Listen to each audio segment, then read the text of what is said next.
Hey everyone! Today I thought I'd talk about spirit guides.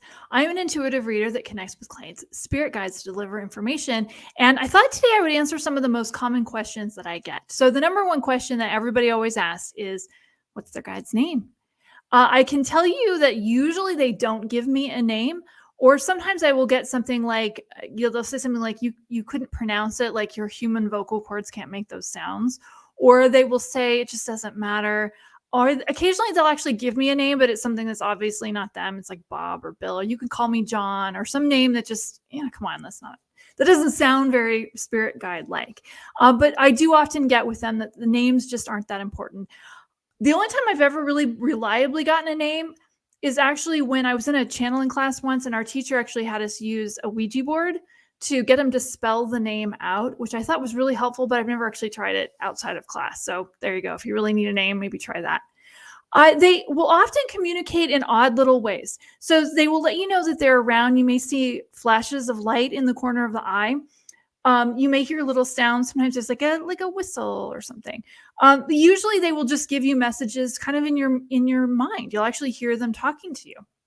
It's always ever your voice. They're not going to give you some creepy voice so that's going to scare you. It's your voice, but it may not be necessarily your words. Not Maybe you'll hear things that it's just not the way you word things, or it's just not how you like to present information. So what do they want you to know? The most important thing they want you to know is that they love you, that they're never mad at you. People ask me all the time, are they mad at me? Are they mad at me for being off track? Are they mad at me for the decisions that I've made? The answer is always no. They're not mad at you. They love you. They may see some of the decisions that you've made and want you to do different things because they know that would make you happy. Particularly when it comes to drug use, they will show it to me like a change in your aura or your vibrational frequency when you're using drugs or alcohol or something that's less life enhancing, but they're not judging you for that. Sometimes they'll show it to me because maybe the questions that you have are related to that, or they're influenced by different illicit medications that aren't helpful for you. So people want to know how many they have. Generally speaking, what I usually see is between 3 and 5. I would say that the 1 or 2 are the guides that you have birth to death. I call them birth to death guides. These are the ones you came in with and you're going to leave with. And then there's others that come in at different points in your life, maybe to help with certain projects. Maybe you get changed out a guide because, the thing that you're working on is no longer relevant to your life, or you've really shifted directions and you need a guide that is more aligned with that. Some people get some really, really technical guides. I would say my software engineers, I see some very technical and less intuitive, but much more like numbers guides. And they'll show themselves to me a little bit differently than somebody who's a little more artistically inclined. Sometimes that's how I get information about the person, is because I'll see guides that are really like, they're wearing glasses. They're showing me things that tell me more about themselves. So what do they look like? You know what? Some of them have never been human. So some of them don't look like a person. Sometimes it's just colors. Sometimes it looks a little alien-like. Sometimes they'll show me a form because it's important for something that the client needs to know. So occasionally I will see a warrior because it's important for the client for some reason. Once in a great while, I'll see like basically like The Rock, like a Samoan person. I see those are when a client comes in who is actually Samoan or Polynesian in ancestry, and because they tend to be a little protective of their own, which I think is beautiful. They also, when I see that, it tends to tell me that the client has had a rough life, because when you see these more protective guides offering the feeling of safety around the client, then that's telling me that they've had a need for that type of protection in their life. So who are they to you? Occasionally, they are people that have been people before. They have actually had a body, maybe even with you in a past life. Maybe you guys were buddies. They got promoted. Now they're a spirit guide on the other side, wanting to help you.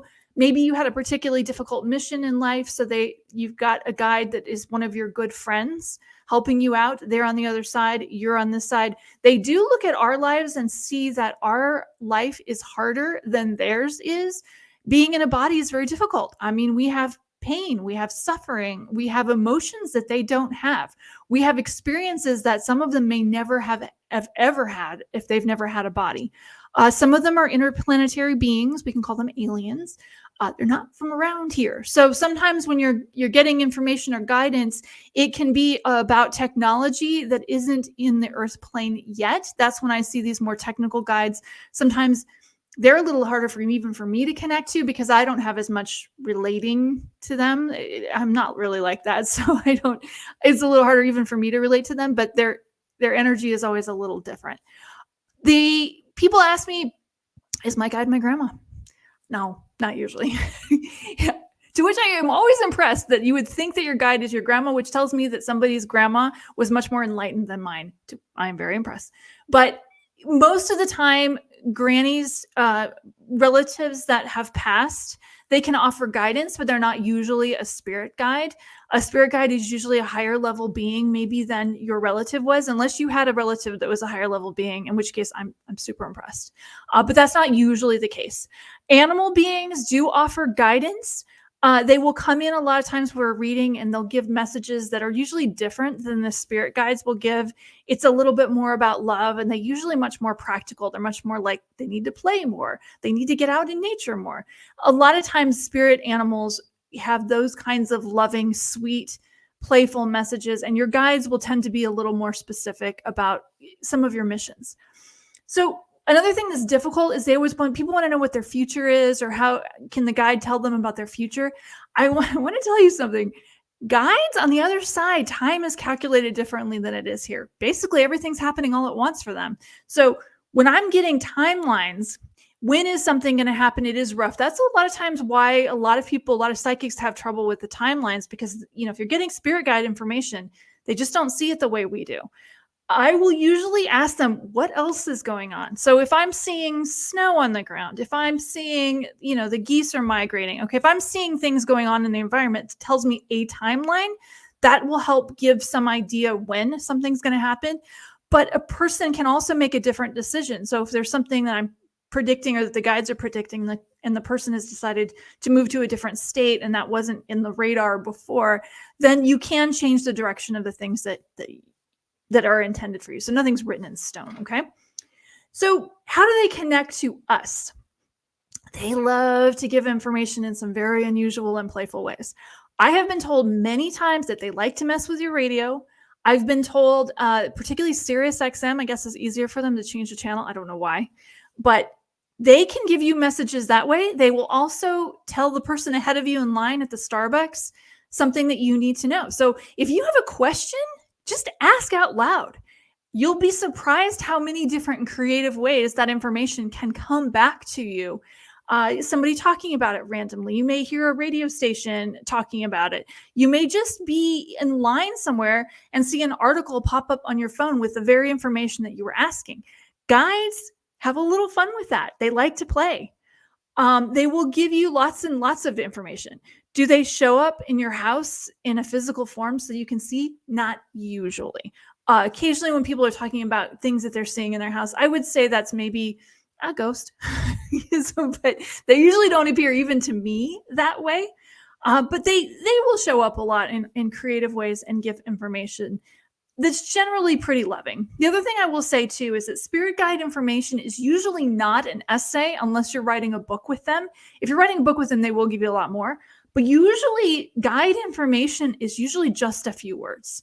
It's if they could say something in 10 words, they'll use 8. And a lot of times spirit guide information doesn't have a lot of emotion attached to it. So we will add the emotion later. So if they're telling you, they're not going to tell you somebody's going to die. That's not happening. I mean, they're not going to tell you that. I'm not saying somebody's not going to die. People do. But they will say that if you're asking a question about, should I buy this house? And the answer is maybe it's not the right choice. They'll say it like that. That it's not the right choice, or that there's something better. They're not going to throw fear into it and say, this house is going to burn down in 2 months if you buy it. It's got bad wiring and bad plumbing. You might get information like that, but again, it's just a few words. We're the ones that add all of the emotion to it, and we make it bigger. So the other thing that comes up a lot is people will ask in readings for answer to a certain question, and they don't get it. They don't get the answer. Sometimes the answer is sometimes the answer is we're not going to tell you because if we do, you'll somehow screw it up. So, if they were to tell you that this career that you were working towards to going to college to get was not going to be the right thing, that you aren't going to like it, you might drop out of school when in reality, maybe taking these classes leads you to the thing that really is the thing that you're supposed to do. And if they told you that when you were starting the path, it might ruin it somehow. So, they don't always answer every single question when you go to somebody, a reader, and get with a pile of questions. They also, again, back to the love, they really just want you to know that you're loved. They really want you to know that you matter, that are very important to the world. I've heard plenty of times that if us humans knew how hard it was to get a soul into a human body and bring it onto the earth plane, that we would value human life much more than we do. So let's just leave it with that and say, they love you. They want you to know that you're important. They talk to you all the time. You can talk to them. There's no reason to be afraid of them. Typically, 3 to 5 main guides. More isn't necessarily better. I've seen people with one, not very often. Most people have, maybe 3 to 5. Occasionally, I see people with more. It just means you've got different missions, and sometimes it takes a team, and sometimes it just takes 1 or 2 people. So, if you have any questions, any general questions, put it in the comments, and maybe I will answer it at a future version of this. So I hope it was helpful, and I hope you found it interesting. Thanks, guys. Bye.